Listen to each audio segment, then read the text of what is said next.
Hi idli பூஸ், welcome back to our channel.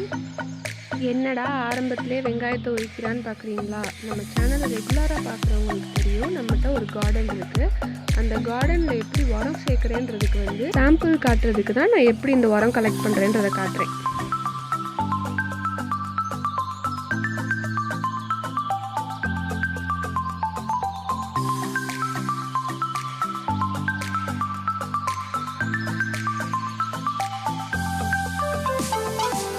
இப்படி collect பண்ணுற வெஜிடபிள் வேஸ்ட்டெல்லாம் கண்டினியூஸாக நான் ஒரு தொட்டியில் சேர்த்துக்கிட்டே வருவேன். ஃபுல் ப்ராசஸை நான் தனியாகவே ஒரு வீடியோவாக போடுறேன்.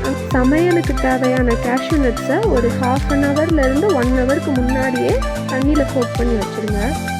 அப்புறம் வெங்காயத்தை இப்படி சின்ன சின்னதாக நறுக்கி எடுத்து வச்சுக்கோங்க.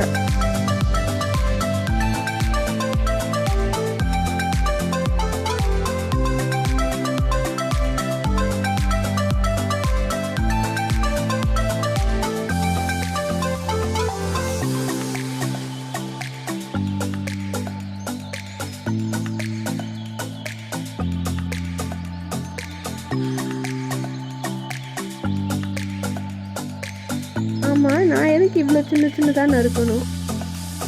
எப்படினாலும் வதக்கிட்டு அரைக்க தான் போகிறோம். அதனால நீங்கள் செய்யும்போது இவ்வளோ சின்னதாக நறுக்க வேணாம், ஒரு 4 துண்டாக மட்டும் போட்டு அதை அதுக்கப்புறம் வதக்கிக்கோங்க.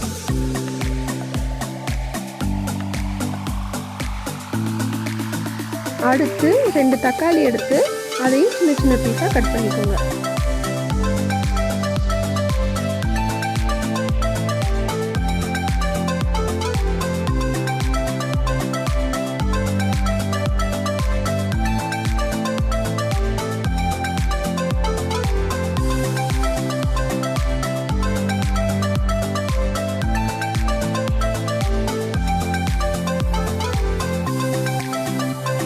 கொஞ்சம் மல்லித்தலையும் எடுத்து குட்டி குட்டியாக நறுக்கிக்கோங்க.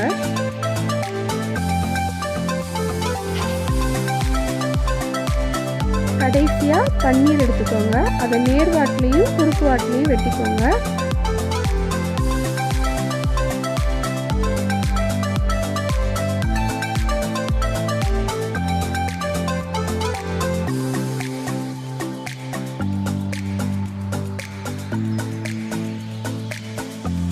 கட் பண்ணியாச்சு. ஆனால் எனக்கு இது இன்னும் பெருசாக இருக்கிறனால மறுபடியும் அதை குறுக்கில் கட் பண்ணி இன்னும் சின்ன பைட்டபிள் சைஸாக கொண்டு வரேன். ஒரு பேனில் ஃபஸ்ட்டு ஆயில் போட்டுக்கோங்க. அதுக்கப்புறம் நம்ம வெட்டி வச்ச வெங்காயத்தையும் தக்காளியையும் போட்டு நல்லா வதக்கிக்கோங்க.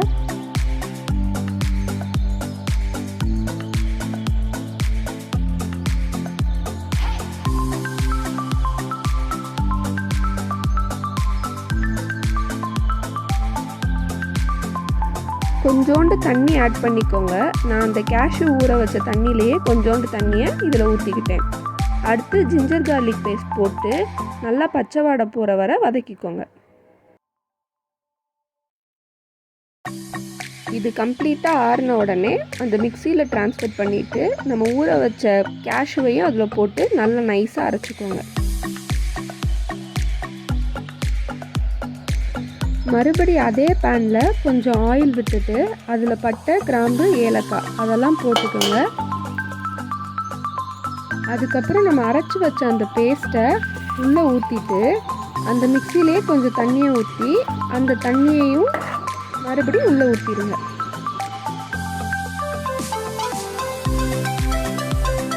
மல்லித்தூள், மஞ்சத்தூள், அப்புறம் மிளகாத்தூள் இதெல்லாம் சேர்த்துக்கோங்க. தேவையான அளவு உப்பும் ஆட் பண்ணிக்கோங்க.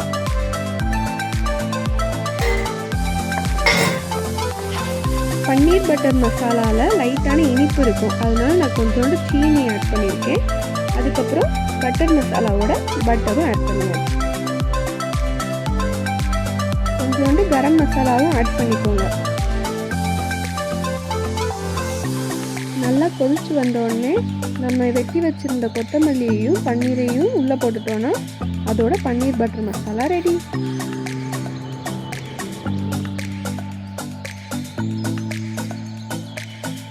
அடிஷ்னல் பட்டர் கொஞ்சமும் போட்டுக்கிட்டேன். இந்த வீடியோ உங்களுக்கு பிடிச்சிருந்துச்சுன்னா மறக்காமல் லைக் பண்ணுங்கள். கார்டனிங் பற்றியும் குக்கிங் பற்றியும் இன்னும் நிறையா தெரிஞ்சுக்கணும் அப்படின்னா இந்த சேனலுக்கு சப்ஸ்கிரைப் பண்ணிக்கோங்க. Until next time, bye!